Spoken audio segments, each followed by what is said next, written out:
Magandang buhay mga kamandiskarte. So ngayong araw ay tayo ay magluluto ng pininyahang manok. Una, gayatin lang natin ang mga manok sa laking gusto natin. So gagamit lang tayo dito ng isang hita, 2 pakpak at 1 leeg.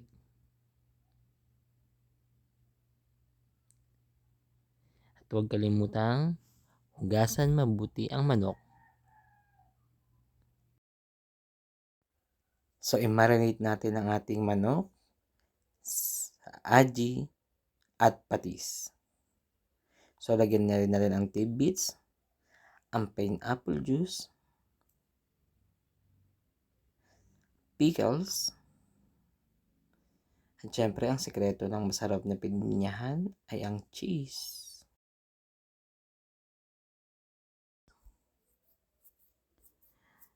Pagkatapos, ito ay ating haluin ng manok ito sa lasa ng manok. So magdadagdag din tayo ng konting asukal para balanse ang tamis, asim at alat ng ating pininyahan. So iset aside lang natin to. Serve natin gawin ay magbabalot tayo ng patatas at carrots. So unahin natin ang carrots. So gumamit lang tayo dito ng 1 carrot at 2 patatas. So balat-balat lang tayo. Again, mag-ingat sa paggamit ng kutsilyo. So hatiin natin sa laking gusto lang natin ang mga gulay na gagamitin natin sa ating pininyahang manok.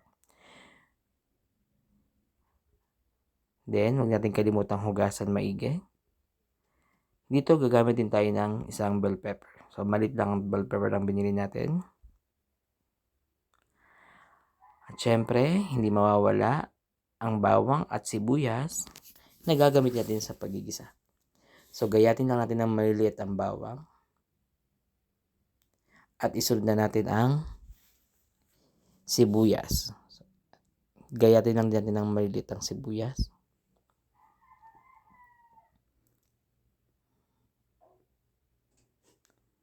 So, tapos na tayong maggayat. So, pwede na tayong magluto. So, una maglagay tayo ng mantika at margarine sa ating kawali. So, ipritos natin ang carrots at patatas. Pagsabay na natin hanggang sa ito ay bahagyang maluto. So, patuloy lang tayo sa paghahalo nang ito'y hindi masunog. So, pag ready na, pwede na natin isalin sa isang lalagyanan. At ngayon, pwede na tayong maggisa ng bawang, sibuyas,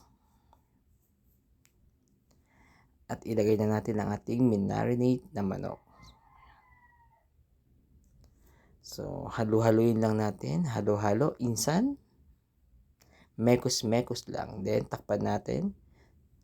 So, pagkaraan ng ilang minuto, tingnan natin. So, luto na ang ating manok. So, ilagay na natin ang ating piniritong carrots at patatas. Isabay na rin ang bell pepper.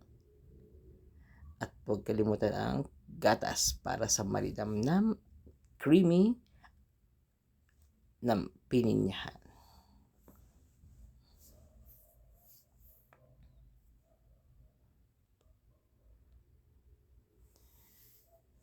At syempre, huwag natin kalimutang tikman ang ating niluto. Para sa ganon ay ma-adjust natin ang lasa.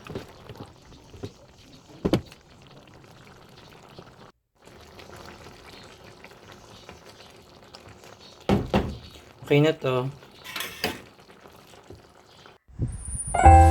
Thanks for watching. Don't forget to subscribe. Bye!